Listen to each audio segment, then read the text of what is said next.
नमस्कार, फाइटर समाचार में आपका स्वागत है। पेश आज 3 मई सोमवार दोपहर 12 बजे राजस्थान की खास खबरें। बड़ी खबरों से अपडेट रहने के लिए सब्सक्राइब करें फाइटर न्यूज को और प्रेस करें बेल आइकन को। देश में कोरोना वायरस की दूसरी लहर को काबू में करने के लिए सुप्रीम कोर्ट ने केंद्र और राज्य सरकारों से लॉकडाउन पर विचार करने की बात कही है। सुप्रीम कोर्ट ने सरकारों से कहा है कि वे लोक कल्याण के हित में दूसरी लहर के वायरस पर अंकुश लगाने के लिए लॉकडाउन लगाने पर विचार कर सकते हैं। सुप्रीम कोर्ट ने ये भी कहा कि लॉकडाउन लगाने से पहले सरकार ये भी सुनिश्चित करे कि इसका सामाजिक और आर्थिक प्रभाव कम पड़े। कोर्ट के मुताबिक जिन लोगों पर लॉकडाउन का असर पड़ सकता है उनके लिए खास इंतजाम किए जाएं। चित्तौड़गढ़ जिले के बड़ी सादड़ी थाना क्षेत्र में भतीजे की शादी कर बुआ के घर शगुन देने जा रहे वर्दीचंद की सड़क हादसे में मौत हो गई। मिली जानकारी के अनुसार बड़ी सादड़ी के गांव देवड़ा निवासी वर्दीचंद की बाइक से गिरकर मौत हो गई। दरअसल वर्दीचंद अपनी पत्नी भवनी बाई के साथ बुआ के घर जा रहा था। वर्दीचंद के भतीजे और बुआ के परिवार में शादी थी। दोनों जगह एक साथ शादी होने के चलते शगुन देने बाइक से पिंड के निकट स्थित गाँव खानपुरा जाने के लिए दंपति निकले थे। निकुंभ थाना क्षेत्र के गाँव पिंड के पास उनकी बाइक अनियंत्रित होकर पत्थरों में जा गिरी। हादसे में वर्दीचंद की मौके पर ही मौत हो गई, जबकि पत्नी भवरी भाई गंभीर रूप से घायल हो गई। हाथों में मेहंदी लग चुकी थी। रात को बारात आनी थी। अचानक कोरोना ने जकड़ लिया। हालात ये हुए कि घर के बाहर बारात आने के बजाय मेडिकल की टीम आ गई।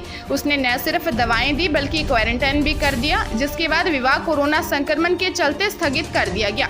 जानकारी के अनुसार बीकानेर जिले के खाजूवाला में खेताराम के घर में कई दिनों से विवाह की तैयारी चल रही थी। मंगल गीत चल रहे थे। रविवार को बारात आने से पहले ही दुल्हन की कोविड रिपोर्ट पॉजिटिव आ गई थी, जिसके चलते प्रशासनिक अधिकारियों के समझाने के बाद विवाह स्थगित कर दिया गया।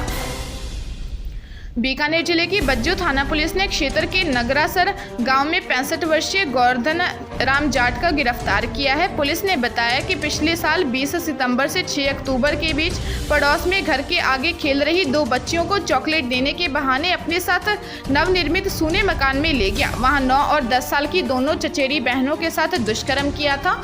वारदात के बाद दोनों बच्चियों को आरोपी ने जादू टोने के नाम पर डराया और परिवार वालों को जान से मारने की धमकी दी। इस बारे में बच्चियों ने परिवार वालों को नहीं बताया, लेकिन पिछले दिनों आरोपी ने बच्चियों को दोबारा बुलाने का प्रयास किया तो उनमें एक बच्ची ने मां को बता दिया, जिसके बाद पुलिस ने आरोपी को गिरफ्तार कर लिया। प्रतापगढ़ जिले में 50 से अधिक लोगों के साथ बारात निकालना एक परिवार को महंगा पड़ गया। जानकारी के अनुसार कलेक्टर रेणु जयपाल एसपी चूनाराम जाट के साथ टोल नाके से निकल रही थी। उसी दौरान सिद्धपुरा टोल नाके के पास से बारात गुजर रही थी। बारात के कोविड नियमों की उल्लंघना होती देख कलेक्टर ने 25,000 रुपये का जुर्माना लगा दिया। यह कार्रवाई बड़ी संख्या में बारातियों और बैंड बाजा वालों को देख कर दिए। आयोजक करमदी खेड़ा निवासी रमेश लवाना से जुर्माने के रुपए वसूले गए। तहसीलदार सुंदरलाल कटारा और धमोतर थाना अधिकारी ने कार्रवाई को अंजाम दिया।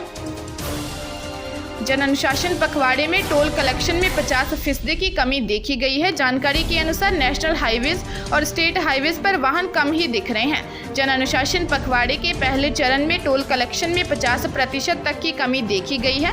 NHAI और PWD दोनों को ही अपेक्षित राजस्व नहीं मिला। नेशनल हाईवेज पर टोल कलेक्शन रोजाना करीब 6 करोड़ के आसपास मिल रहा है, जबकि सामान्य दिनों में रोजाना 12 करोड़ रुपए का कलेक्शन होता था। स्टेट हाईवे टोल प्लाजा पर कलेक्शन का आंकड़ा 1.5 करोड़ रुपए भी नहीं रहा। सामान्य दिनों में स्टेट हाईवे पर 3 करोड़ रुपए तक का कलेक्शन होता था। अब प्रदेश में रेड अलर्ट जन अनुशासन पखवाड़ा शुरू होने से टोल वसूली में और भी गिरावट होगी। हालांकि अभी टोल कलेक्शन को लेकर दिशा निर्देश जारी नहीं हुए हैं।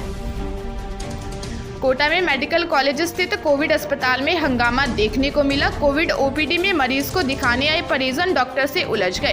परिजन मरीज को भर्ती करने की जिद पर अड़ गए। डॉक्टर ने बेड खाली नहीं होने का हवाला दिया। इसके बाद गुस्साए परिजनों ने डॉक्टरों से गाली गलौज कर दी और मारपीट की कोशिश की। उस वक्त कोविड ओपीडी में मेडिकल ऑफिसर डॉक्टर मोहित गौतम व रेजिडेंट डॉक्टर अविनाश मौजूद थे। दोनों ने वहां से भागकर खुद को बचाया। हंगामे की सूचना पर पुलिस मौके पर पहुंची। इधर घटना के विरोध में रेजिडेंट डॉक्टर ने 1 घंटे काम बंद कर दिया। पुलिस ने बताया कि 12 जिले से एक मरीज रेफर होकर आया था। उसके साथ 3 लोग थे। परिजन बेड की मांग कर रहे थे। मरीज को देखा तो उसका ऑक्सीजन लेवल 75 था। परिजनों को समझाया कि अभी बेड खाली नहीं है, ओपीडी में ऑक्सीजन लगा देते हैं, बेड खाली होगा तब बेड पर शिफ्ट कर देंगे। पुलिस मामले की जांच कर रही है। कोटा जिले से हैरान करने वाला मामला सामने आया है। यहां रविवार को वायरस से संक्रमित बुजुर्ग दंपति ने कथित रूप से चलती ट्रेन के सामने कूदकर आत्महत्या कर ली। बुजुर्ग दंपति को इस बात का डर था कि उनसे ये संक्रमण उनके पोते और बहू को फैल सकता है। पुलिस ने बताया कि 75 वर्षीय हीरालाल बैरवा और उनकी 70 वर्षीय पत्नी शांतिबाई अपने 18 साल के पोते और बहू के साथ रहते थे। उनके बेटे की 8 साल पहले ही मौत हो चुकी है। रेलवे कॉलोनी थाना पुलिस ने बताया कि बुजुर्ग दंपति के संक्रमित होने की पुष्टि हुई और उसके बाद से दोनों आइसोलेशन में थे। दोनों ने चंबल ओवरब्रिज के पास रेलवे लाइन पर दिल्ली मुंबई अप ट्रैक पर ट्रेन के सामने छलांग लगा दी। इस संबंध में मामला दर्ज कर पुलिस आगे की कार्रवाई कर रही है।